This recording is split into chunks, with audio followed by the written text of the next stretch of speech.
ಶುಭೋದಯ, ನಮಸ್ಕಾರ. Welcome to YoYo Kannada. ಬನ್ನೀಗ ನೋಡೋಣ ಈ ದಿನದ ಪ್ರಮುಖ 5 ಬ್ರೇಕಿಂಗ್ ನ್ಯೂಸ್ಗಳು.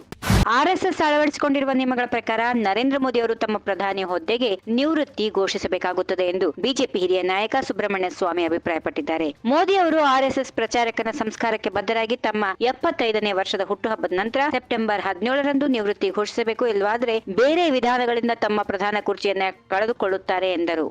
ನನ್ನನ್ನ ಬಂಧಿಸಲು 100 ಸಿದ್ದರಾಮಯ್ಯ ಬಂದರೂ ಸಾಧ್ಯ ಇಲ್ಲ ಹೀಗೆಂದು ಹೇಳಿದ್ದ ಕೇಂದ್ರ ಸಚಿವ ಎಚ್ ಡಿ ಕುಮಾರಸ್ವಾಮಿಗೆ ಸಿಎಂ ಸಿದ್ದರಾಮಯ್ಯ ತಿರುಗೇಟು ನೀಡಿದ್ದಾರೆ. ಅರೆಸ್ಟ್ ಮಾಡುವುದು ಯಾರು? ನಾನ್ ಮಾಡ್ತೀನಾ? ಪೊಲೀಸರು ಮಾಡ್ತಾರೆ. ನನಗೆ ಹೆದರಿಕೊಳ್ಳದೆ ಹೋಗಿದ್ರೆ ಕುಮಾರಸ್ವಾಮಿ ಪ್ರೆಸ್ ಮೀಟ್ ಮಾಡ್ತಿದ್ರ? ಕುಮಾರಸ್ವಾಮಿ ಅವರ ವಿರುದ್ಧ ರಾಜ್ಯಪಾಲರ ಬಳಿ ಈ ಹಿಂದೆ ದೂರು ದಾಖಲಾಗಿದ್ದು ಅದರ ತನಿಖೆ ಆರಂಭಗೊಳ್ಳಲಿದೆ ಎಂದು ಹೆದರಿ ಪತ್ರಿಕಾಗೋಷ್ಠಿ ನಡೆಸಿದ್ದಾರೆ ಎಂದು ಚಾಟಿ ಬೀಸಿದ್ರು.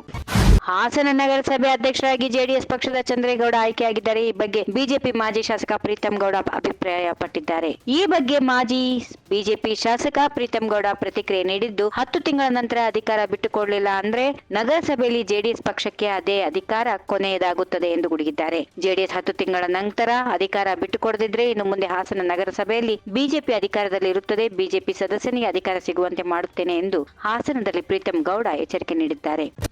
ಕೆಪಿಸಿಸಿ ಅಧ್ಯಕ್ಷ ಡಿಕೆ ಶಿವಕುಮಾರ್ ಅವರನ್ನ ಭೇಟಿ ಮಾಡಿದ್ದು ಜಿಲ್ಲಾ ಕಾಂಗ್ರೆಸ್ ಅಧ್ಯಕ್ಷರ ಬದಲಾವಣೆ ವಿಚಾರವೇ ಹೊರತು ಬೇರೆ ಯಾವ ಚರ್ಚೆ ಮಾಡಿಲ್ಲ ಎಂದು ಲೋಕೋಪಯೋಗಿ ಸಚಿವ ಸತೀಶ್ ಜಾರಕಿಹೊಳಿ ಹೇಳಿದ್ದಾರೆ. ಈಗಾಗಲೇ ಹೆಸರುಗಳನ್ನ ಶಿಫಾರಸು ಮಾಡಲಾಗಿತ್ತು, ಈ ಬಗ್ಗೆ ಚರ್ಚಿಸಿದ್ದೇವೆಯೇ ಹೊರತು ಬೇರೇನೂ ಇಲ್ಲ ಎಂದು ಹೇಳಿದರು. ಇನ್ನು ಪ್ರಾಸಿಕ್ಯೂಷನ್ ಹಿನ್ನೆಲೆಯಲ್ಲಿ ಮುಖ್ಯಮಂತ್ರಿ ಸಿದ್ದರಾಮಯ್ಯ ಅವರ ಬದಲಾವಣೆ ಸಾಧ್ಯವೇ ಇಲ್ಲ. 100ಕ್ಕೆ 100 ಅವರೇ ಮುಖ್ಯಮಂತ್ರಿಯಾಗಿ ಮುಂದುವರಿಯುತ್ತಾರೆ. ಬಿಜೆಪಿಗೆ ಉತ್ತರ ನೀಡಲು ಹೈಕಮಾಂಡ್ ಕೂಡ ಸಿದ್ದರಾಮಯ್ಯ ಅವರ ಬೆನ್ನಿಗೆ ಗಟ್ಟಿಯಾಗಿ ನಿಲ್ಲಬೇಕು ಎಂದು ಹೇಳಿದರು.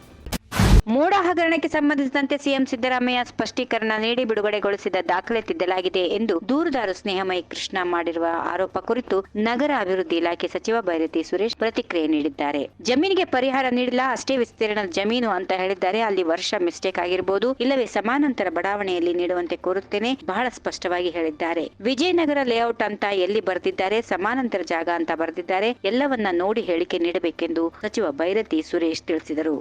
ಈ ವಿಡಿಯೋ ನಿಮಗೆ ಇಷ್ಟವಾದಲ್ಲಿ ಲೈಕ್ ಮಾಡಿ, ಶೇರ್ ಮಾಡಿ, ಸಬ್ಸ್ಕ್ರೈಬ್ ಮಾಡಿ.